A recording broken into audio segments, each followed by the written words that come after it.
So, what I'm going to do today is I've got 2.5 kilograms of mince. I'm just going to brown it. I'm going to slice some veggies. This is a garlic that came from my allotment. So I grew this and I'm really happy to use it. I've also got some extra ones here which are a bit smaller. So I'm going to ground the meat, chop some garlic, some onions, some peppers, some courgettes, and some celery. I also have some cherry tomatoes that need using up. So I'm just going to try and see what I can save from here and use up what I can. But other than that, I'm gonna use canned tomatoes. Hopefully my garden this year will produce the tomatoes I need for any future canning projects, but that is optimistic thinking.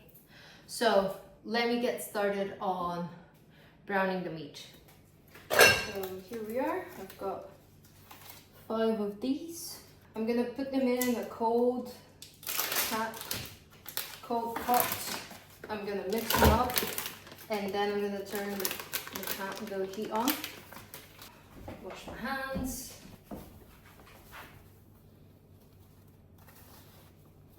Okay, now we mix. Normally I would actually put this into 2.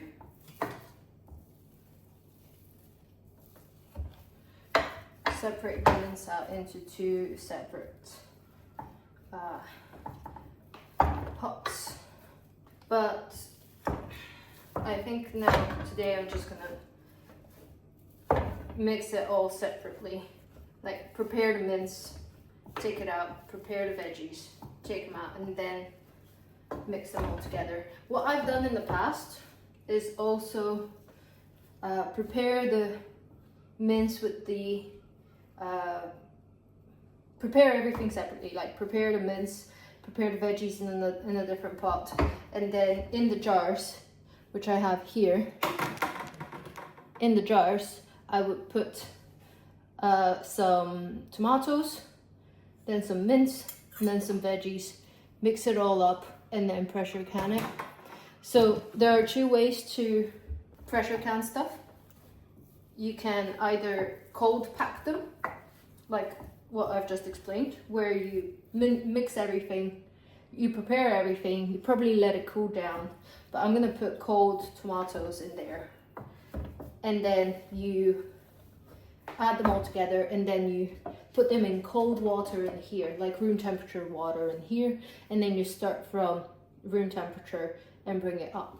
The other method is to hot pack it, and that will be preparing everything in here, making it nice and warm, including all the tomatoes, mix it all together, put it hot into the jars, and then put it in hot water in here.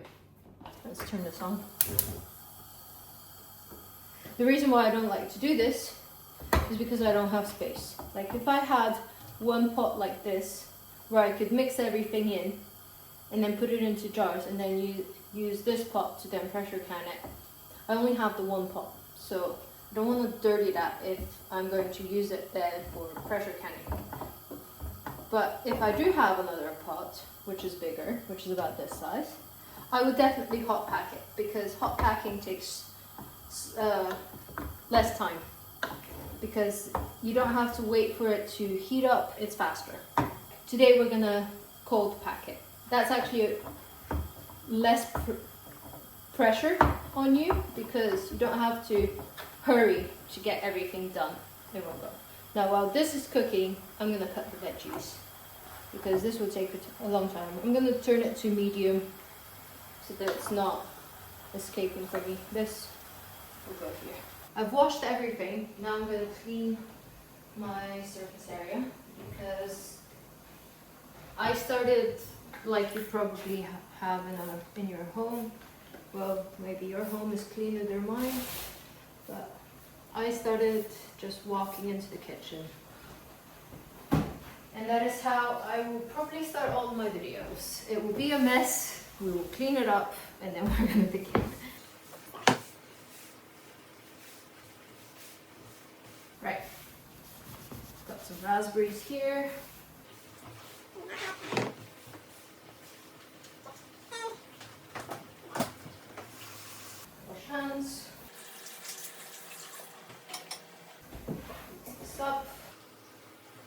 mince is now starting to turn a little bit brown. I've not added any salt or pepper here. I'm just browning the mince as it is. If you have good quality mince, you don't actually have to flavor it all that well. This is not that great of quality. It's from Asda. This is part of 13 kilograms of meat that we bought. While I was on holiday, I wanted to cook a lot. So I will flavor it a little bit later. But for now, I'm just gonna try and just brown it all. I'm gonna get a big pot here. Let's deal with these veggies first. Onions are gonna go next. So this is celery. I'll use that bowl for scraps. So for celery, I just chop the end off, compost, and just chop it into little half moons.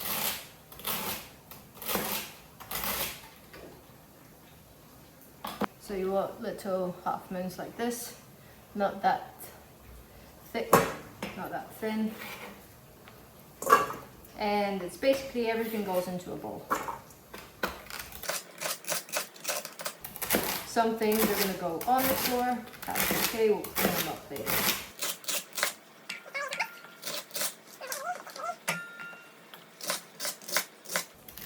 And I'll leave about this much. Sorry. About this much. And so with pressure canning, you want a pressure can for the item in your meal that takes the longest. Normally that is meat. If you don't have meat, you'll probably have to pressure can for less time or less pressure. I'm gonna mix that.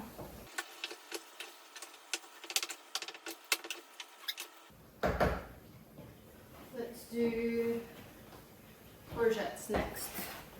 So for courgettes, I take the top off, I take the bottom off, slice it in half, and then I slice it in thirds, and then just chop it into shapes like this, which are similar to the size of the celery.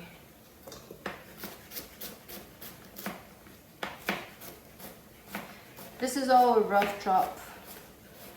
Basically, you want all of your veggies to be about the same size. And proportion wise, I just eyeball it. So I've got 2.5 kilograms of mince, and I want to make enough for at least 7 jars of pasta sauce. I'll probably end up with more, which is okay. This is a bigger zucchini courgette, so I'm gonna chop into smaller pieces.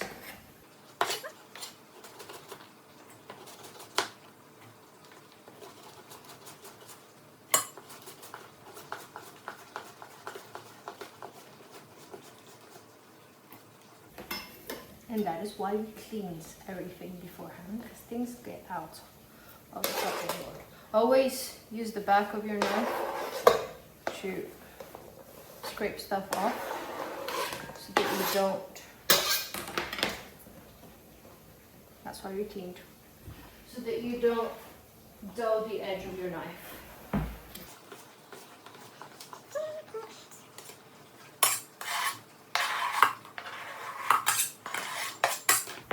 One more. Okay, that's the last courgette. And I'm going to cut 4.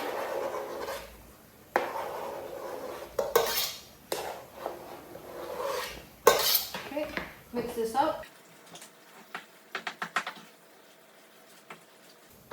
What we're looking for is no more pink, basically. Peppers. got 4 of those. This one has some bad spots which we're gonna cut out.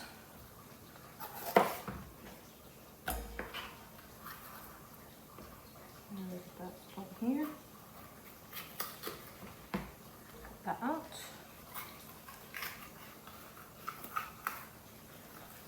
That's not how I normally cut a bell pepper. This one has bad spots, so I want to be able to clean it up.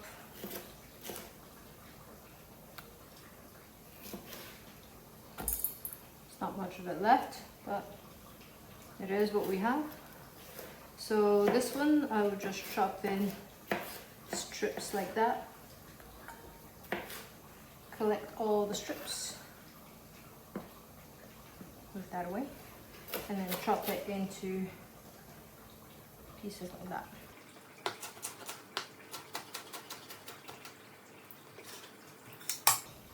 This is how I would cut a bell pepper. Middle, here, here, and then this one is in the back. So here, chop it from this side as well. Take this bit out. That's half. Let's do the other half. Chop, chop, chop the one in the back. Slice here, slice here, slice that, and that. And then that goes into strips and into cubes. Doesn't have to be perfect, it has to be chopped. If you cut flesh side up, it's much easier because then the knife doesn't have to go through the skin.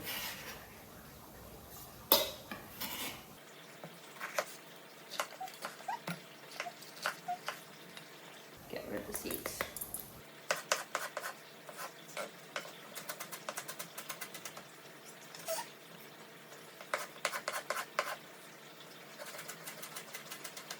If you are interested in this recipe, I can write it up and post it somewhere. I have a blog, but I have not really used it for recipes before. But if you are interested in the recipe, let me know in the comments and I will write it up for you. Even if you don't have to pressure can it, you might still like the recipe. It's not bolognese because it doesn't actually have the proper ingredients for that, but I like it because it has a lot of veggies.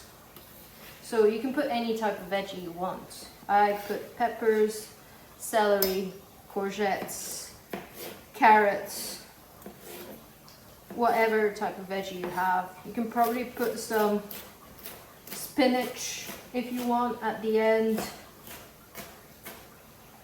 And if you want to up your veggie intake with a pasta, this is one I like to go with. So this is all of our veggies. This is a very big bowl. This is a 5-liter bowl and it's filled almost to the top. The mince is now almost completely done.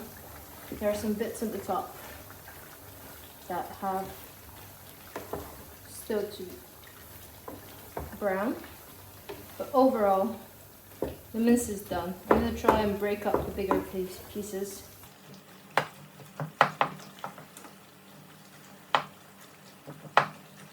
And now I like to make a wee well in the middle where all of the fat is going to accumulate. Reduce, maybe turn it off. And then I like to take some aluminium foil and make a well inside of a bowl, like that. Try not to break the aluminium foil anywhere. So, like that. And then I'm going to use this bowl to collect any of the extra fat. You do want some fat because fat makes flavor, but you don't want all of that fat. So if you have too much fat, this is how I would get rid of it.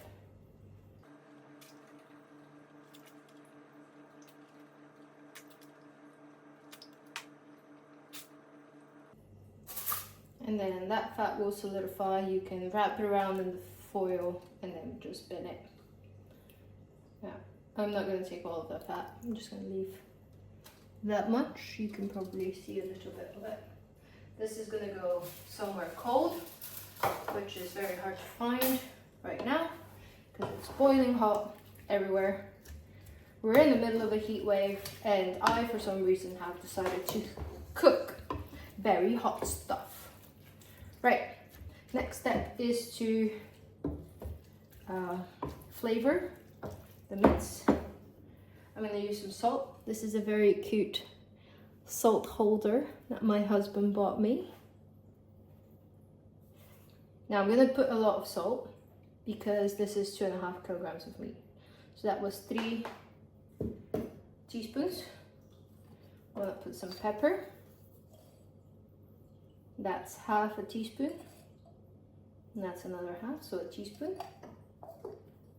I'm going to put some smoked paprika. Smoked paprika, a heaping teaspoon, maybe 2. Can't go wrong with this. Some cumin.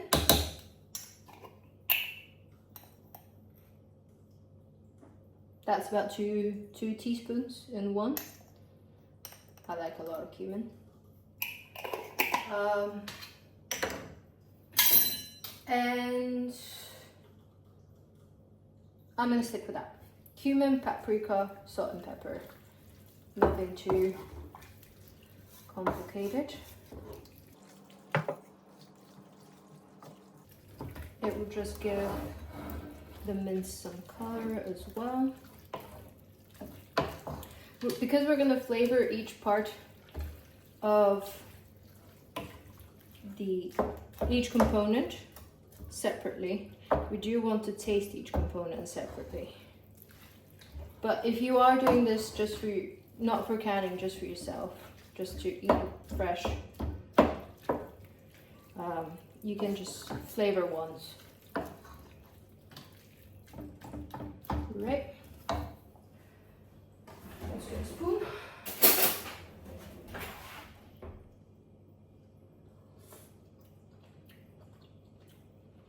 A little bit more salt. I'm going to put a proper teaspoon. Not all of it.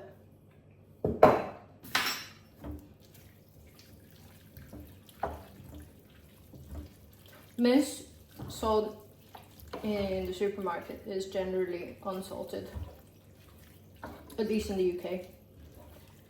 In Bulgaria, where I'm from, they sometimes salt it to preserve it for longer, but not in the UK. I don't think. Never had salted mince. So this is a method you can use to use the same spoon, because we're going to be tasting a lot. So you take your mixing spoon, then you just dump a little bit on your tasting spoon. Much better. That's that done. I'm going to move it to the side. And I'm going to actually put a little bit of the cooking fat. Just about 1/6 of a cup. Just a small amount, just to cover the bottom of the pot. We haven't chopped our onions yet. For onions,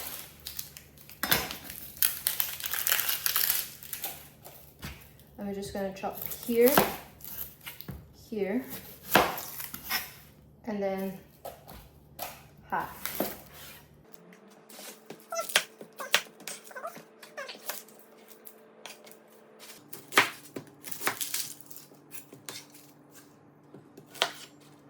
Three, 4, 5 onions. I'm going to use them all, because when you cook once a week, things tend to go bad. And that's also another advantage of cooking once a week. You can plan what you want to cook, buy only the ingredients for that plan, and then you don't have to throw away ingredients.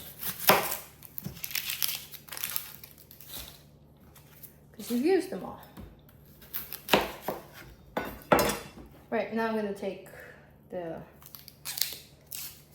skin off and then just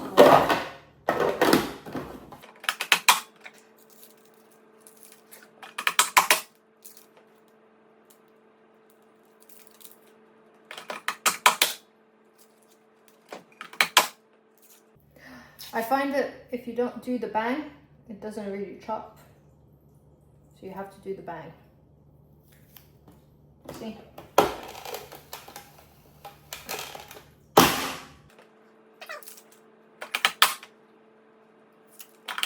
Oh, for smaller ones I have the strength, but for bigger ones I don't.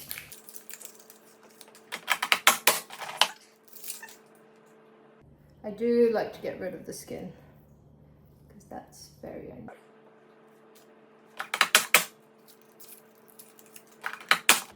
There we go. Chopped. So here I'm gonna add my onions, saute them for a little bit. Because everything's gonna go in one place, I'm happy to reuse the spoon. So we're gonna put the, you know what we haven't chopped yet as well is the garlic.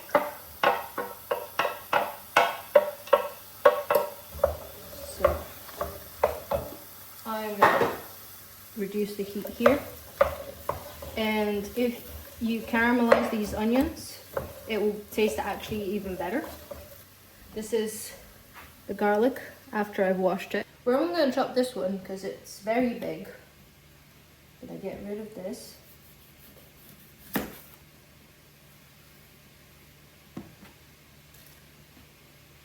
Oh, it smells nice and fresh. Get rid of the stem. Never actually cooked with garlic as fresh as this. Someone had to try to eat it here. So if you see, you've got the skin, which I assume this is also very tasty.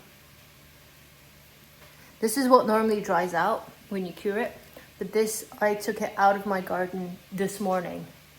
So I assume this is safe to eat. In fact, I'm gonna try one.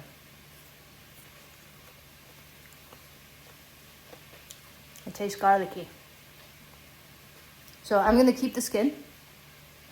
I'm gonna chop that as well. Wow, that's strong. Whew.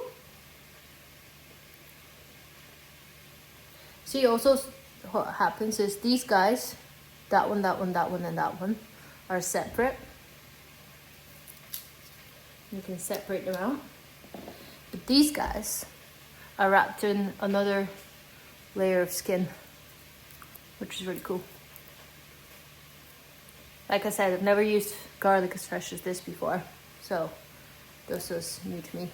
I'm not going to use this. This is the center core.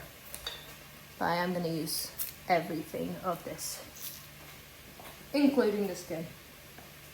So what I'm going to do, I'm going to clean out my onion, because that's not fresh.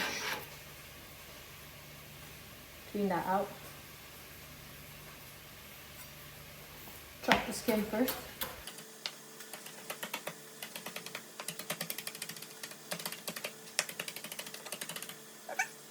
And then I'm going to crush the rest of it. Whew, oh, that's strong. Crush, crush.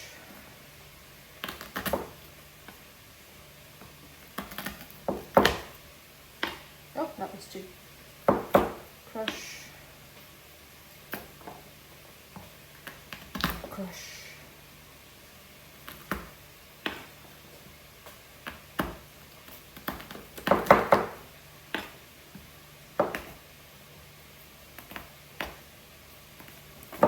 As much as you can. It doesn't have to be perfect.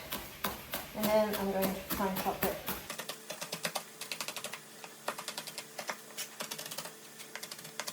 You might think this is a lot of garlic. You're probably right. But there's no such thing. There's no such thing as too much garlic. 1 and 2, we're making a ton of pasta sauce.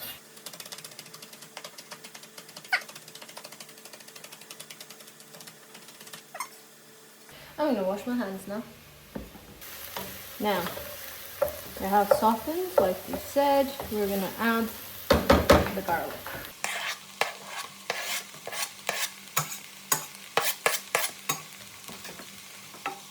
Eventually, my hope is that everything in this pasta sauce will have come from my own garden.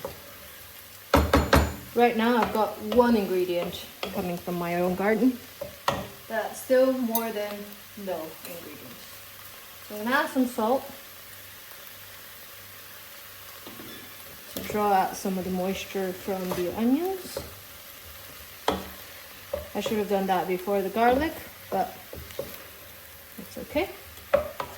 This is now nice and soft, a little bit more translucent. It smells really good. And now we're going to add our heaped tons of veggies. I know this is probably not the right way to cook. You're supposed to add different veggies. Whoa, you're not supposed to be here. Different veggies have different cooking times, but when you're cooking this amount of food at the same time, it's a large amount of food. I imagine you are interested in what I'm doing because you don't have as much time to dedicate to cooking every day. Things will fall down. It will be messy, but you're trying to do your best. So this is enough. Adding everything all together is gonna get them cooked. They are gonna taste good, and that's what's important, because then you'll be able to put this meal up for your family or for yourself if you're cooking for yourself, and you won't have to think about it. This needs to actually cook for a little bit, and the way I figure out whether it's done or not is by looking at the courgettes. Everything else is okay to be eaten raw. So you can eat the peppers, you can eat the celery raw, but the courgettes do taste better if they are cooked. I don't think I like the taste of raw courgettes. I do want to get them a little bit softened because we'll be cooking them extra for about 90 minutes in the pressure canner. I'm not really that bothered if they're fully cooked. If you are cooking this without pressure canning it, then you do want the courgettes to soften. Everything else will be nice. Now, if you do want to add them separately, I would add the onions first, garlic then, courgettes after, and to fall apart. So now we're gonna flavor this. Now we want a similar profile to the mince. So we've already added some salt. I'm gonna add a teaspoon of pepper. I'm also going to add some oregano,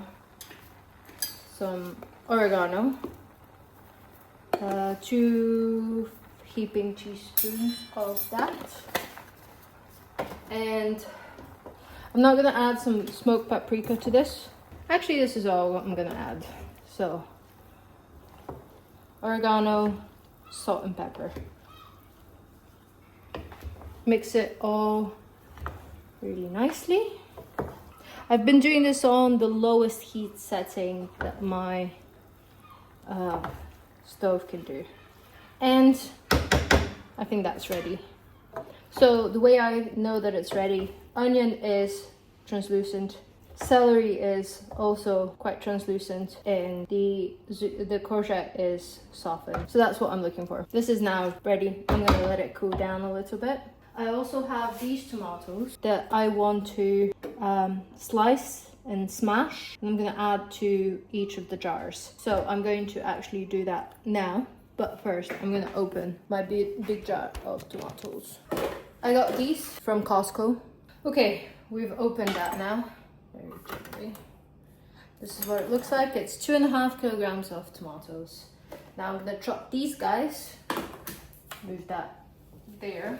I'm gonna chop these guys very roughly. That one's bad. One through the middle. Okay, last 3. I've got this, it's a canning funnel. I've got a little bit less counter space here than I would have liked. These are jars that have gone through the dishwasher. I normally reuse, because these are glass jars, you can reuse them. I wash them after I use them, and then I wash them again just before I'm about to preserve stuff in them.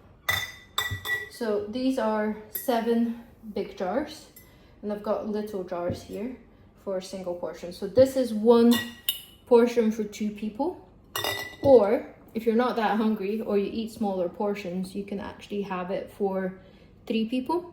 I've canned chili in a jar like this, and it fed 5 people, but we were not that hungry that day. So depends on what your portion sizes are, depends on how much you normally eat. You can stretch it out or stretch it less. So now I'm for sure wanting about 5 big jars, and I do want some smaller portions. So I'm going to put these guys to the side, and if there's some ingredients left over, then I'm going to fill those then. Then I'm going to take my big tub of tomatoes. So I'm going to put half a cup, two half cups in each big jar, and 1/2 cup in a small jar.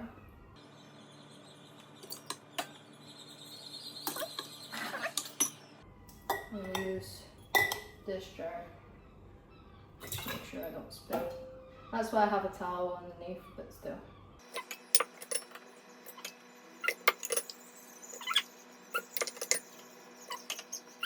Now for the wee jars.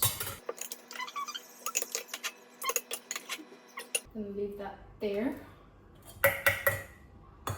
Now I'm gonna get some of my tomatoes. I would actually normally put those with the veggies, but there was not space. I'm just gonna drop some into each jar. And then a half of that same amount to the wee jars. It's roughly the equivalent of 2.5 tomatoes, 5 in this one. Okay, might actually put some more, hold on. Then I'm gonna leave these.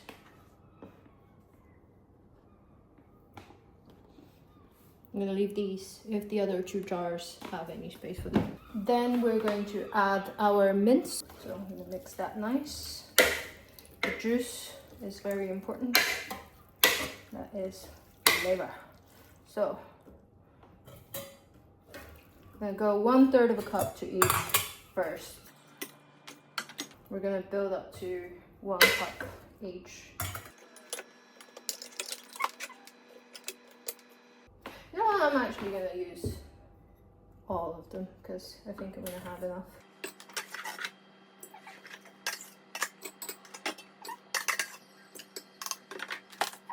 I hate it when people don't really brush everything out, because that's a lot of things in here.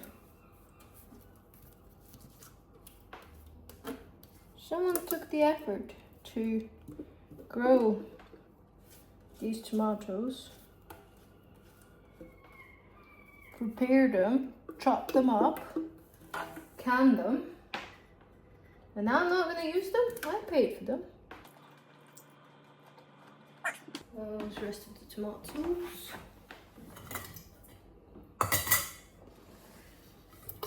I'll give you the juice.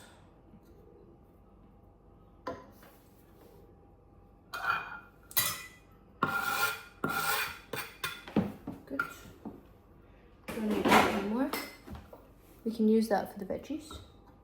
Right, and then put a cup here.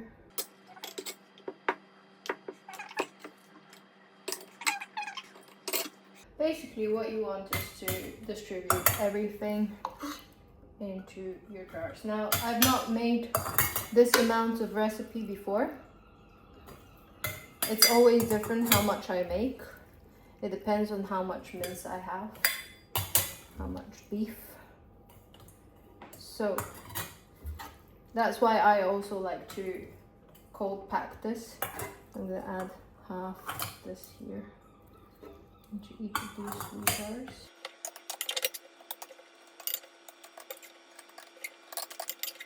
Okay, there's some left, but we want space to put veggies in. So I'm gonna stop here. This is what's left. I'm gonna use this for a meal during the week. So this is what I mean on Sunday is meal prep day. Meal prep meal. Whatever's left from meal prepping, that's what we use. So some of these veggies are also going to be for meal prep. Don't worry that this is now really full. You're supposed to mix it all up, and that will free up some space on the top. So here with the veggies, I want to top it up to the very top, and then I'm going to deal with the consequences of that in a bit.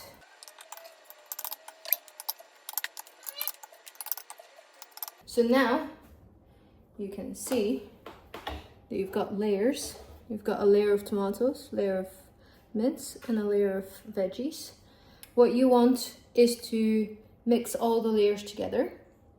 And not only does this help homogenize your meal, but also it helps remove any bubbles that are trapped within the jar.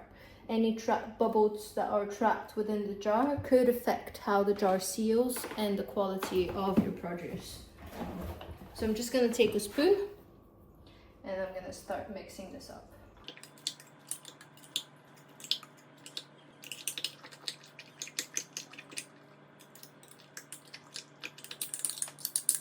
You can see how much space is now freed up. This was full up to here, and now there's a lot more space. And this is all mixed up. It's still cold, which is good. We're going to start from cold.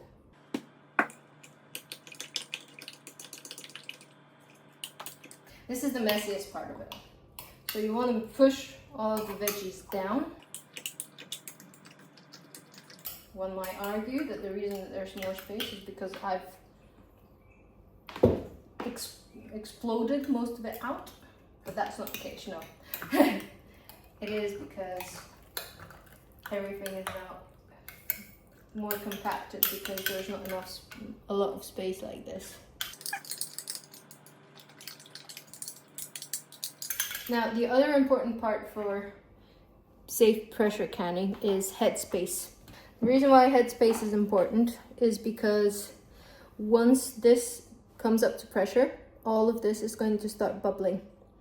All of this is going to start going up, and air is going to start seeping through the lid that's going to come on top, which is held down, and all of that air is going to come out and create a vacuum. That's what you want. That's what's keeping the lid down. It's the vacuum. But sometimes if this is too high up, you have liquid spilling out. And because liquid will interfere with the edge, it might not create a good vacuum, so your lid might not stick. So that means that you won't get a good seal, and your item that you're preserving will not be preserved properly. So I like to, normally they tell you about an inch. I am from Europe, an inch means nothing to me, but it's supposed to be about, this is where the the jar starts curving inwards. So I like to leave about yay much. When the jar starts curving inwards, that's where I want my headspace. This is what's called a headspace. It's about 2 centimeters is what they say. Okay, I'm on the last one. So this is the last one that I need to make. You can, just to remind you, this is what the layers look like. And this is what it looks like once it's fully mixed. I'm going to add a little bit more veggies, just to bring this level a little bit up. But that's about what I'm going to do. So I'm just going to mix this jar, the final jar in front of you. And you can see that there's quite a lot of liquid. Some of that liquid comes from the veggies, some of it comes from the tomatoes, the majority of it comes from the tomatoes. but also some of it comes from the mince. And this liquid is also important. You do need things that you are canning to be covered in liquid. You can't just put stuff in a jar as is, like put raw veggies in a jar and then put them in a pressure canner. No, they need to be covered in liquid, otherwise they'll just burn. At least that's what I think will happen. That's what I imagine will happen. Oh, that's it. A bit more red here. My aim here is just to mix everything together and get rid of some of the bubbles as well. And that's what this portion does. So you can see this one has quite a lot of space left. So I'm just going to top that up with some veggies. Not many. I'm going to do that to the other ones that I think need some extra. And then I'm going to mix those in because bubbles. Right? And then these veggies are not going to go to waste. Like, these veggies by themselves can also be canned, but also I would actually use those as a fresh pasta sauce. It's very nice and fresh tasting because of the oregano. You can put some thyme on if you want. And just add some pasta to it, cooked pasta, mix it all together. It's got a nice beautiful sauce underneath. Don't really have to add anything else, just put some pasta on. So I'm just going to put that in a container and put it in the fridge, and next pasta day is going to be that. I'm just trying to push all of the food down. This is the reality of it. It's a mess. It's a mess on the floor as well, so we get to clean it up after we're done. So because everything is cold, well, it's room temperature, I have room temperature water in here. There it is. I'm going to move that to the side for now. Now the next step is I've got some white distilled vinegar here. We want to wipe the rims of all of these jars. Now remember what I said about the good seal. Anything that's left on here will prevent a good seal. So you want this rim of the jar to be as clean as possible. So I'm going to take a cloth, dip it into the vinegar, and just go around the rim like that. I'm also going a little bit inside of the rim, so over here, just in case something does come up, it will interfere with the seal. So you want it to be nice and clean. If you've spilled, this is also a good time to clean that up. So basically something like this. Just as a comparison, this is what it looked like before, and this is what it looks like now.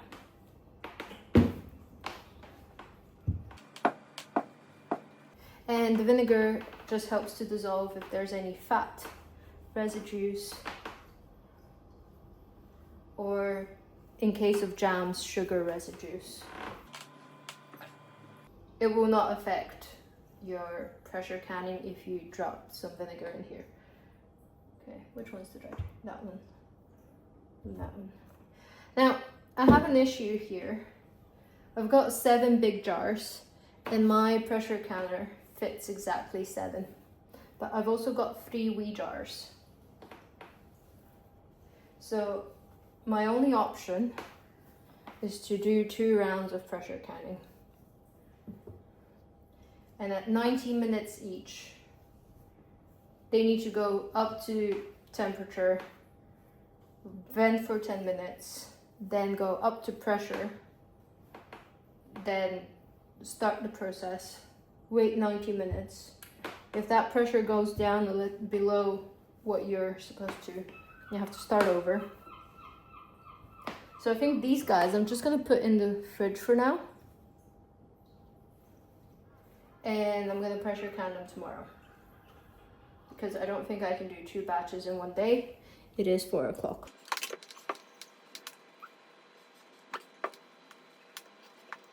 I'm gonna clean them and I'm gonna put lids on them. They're gonna be about as ready as they can be for pressure canning, just they're not gonna go in the canner.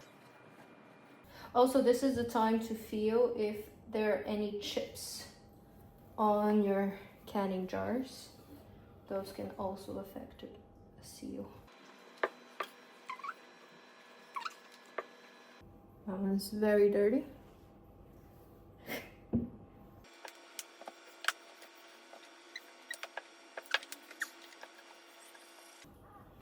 Okay, the next step is to put some lids on, and I'll bring those. I'm gonna rinse them and then I'll bring them and I'll walk you through those steps. Okay, so these are the lids. I've got big ones, wide mouth jars for wide mouth jars, and wee ones for the wee ones. So I've rinsed them, just rinsed them out. Just gonna put one lid on each jar. And these are the bigger ones. It doesn't matter if they're perfectly aligned right now. We will align them better when we put the rings on. So each lid goes inside one ring and then goes on top of a jar. So ring, and then lid, and then finger tight. This is still clicking, which is okay because we haven't sealed it yet. So that goes inside the canner.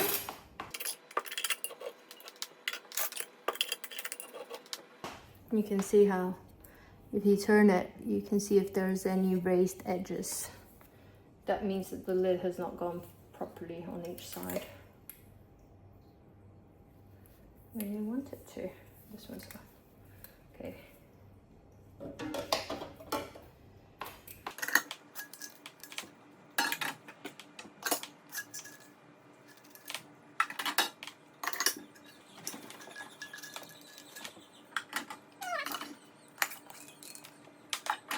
This is what they look like inside. I don't have any more space for the wee jars, but I'm gonna put some rings on them and put them in the fridge, and they will be fine in the fridge. Now the water, I had about 3 or 4 centimeters of water just above the platform, and now because I've put some jars inside, the water level has risen, which is okay. You don't have to have enough water to cover them. This is not a water bath canning. You just need enough water to create the pressure. So I'm just going to turn this on. This burner is a bit temperamental. This is the lid for it. There is a pressure gauge, and I've marked 2 spaces on that gauge. This is for pasta sauce. It's only at 40 kilopascals. And this is at 75 kilopascals, which is for mostly all of the mince and meat type of canning. This is the weight. Air can escape through this vent. And when you put the weight on, that prevents the air from escaping, which brings up the pressure inside the pressure canner. So now, before we bring this up to pressure, we need to let all of the air that's in here vent out before we pressure can it. So I'm just gonna put the lid on without the weight on top. I'm gonna let this come to temperature, and when that's ready, there's gonna be steam coming out from this vent. Once I see steam coming out, I'm gonna put a timer for 10 minutes. After those 10 minutes are done, I'm gonna put the weight on. Then I'm gonna wait for this arrow to come to this mark, and then I'm gonna turn the heat down on my stove. I'm gonna wait 90 minutes, turn the stove off, and let it cool down by itself and release the pressure by itself. And that's the canning process. I'm just gonna put these jars back in the fridge. I'm gonna clean up, and that's all for now. I'm gonna come back when this vent starts venting. So I'll see you there. You can probably see it now on the background. This is venting. So I've put the timer on for 10 minutes. Once those 10 minutes are on, that thing goes on top of the vent and helps it, everything brings up to pressure. Alright, timer's up, so I'm going to just put this here. Wait for this nubbin to come up. Sometimes it doesn't come up by itself. So I use a chopstick just to help it like that. And now, this pressure dial is going to start coming up as well. I'll see you when that thing starts to come up to the right pressure. So this is now up to pressure.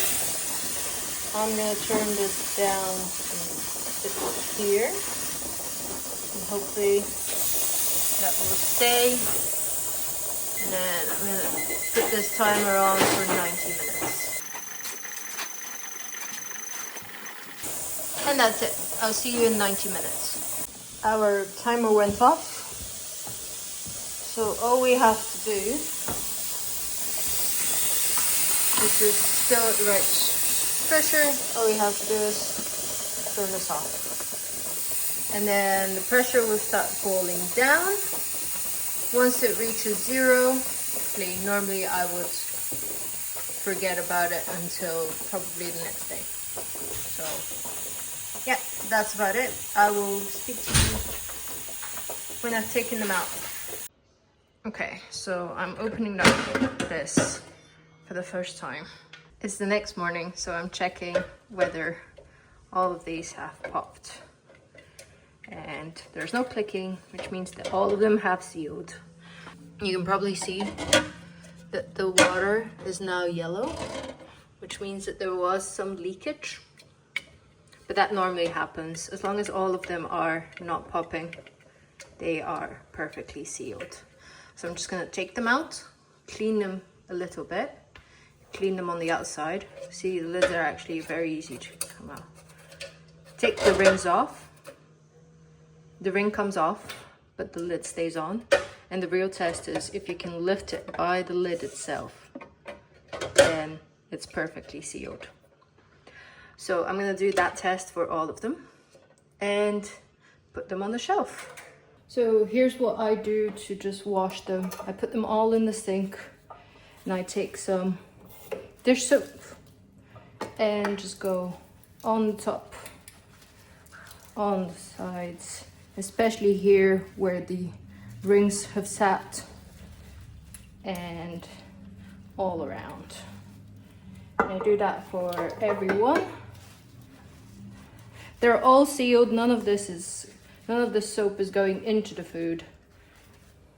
But it's important to clean and make sure that everything on the sides is clean. It's kind of disgusting if you go into your cupboard and you see that there is a jar that looks gross on the sides. So I'd rather wash them nicely. I don't do it with all of the jars, everything that I can. I only do it if the water is showing signs of seepage, which means that things have come out, which means some of the jars are covered in food, essentially.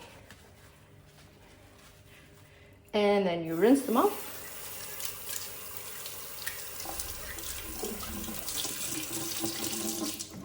I forgot to put a towel on. Then you rinse them off.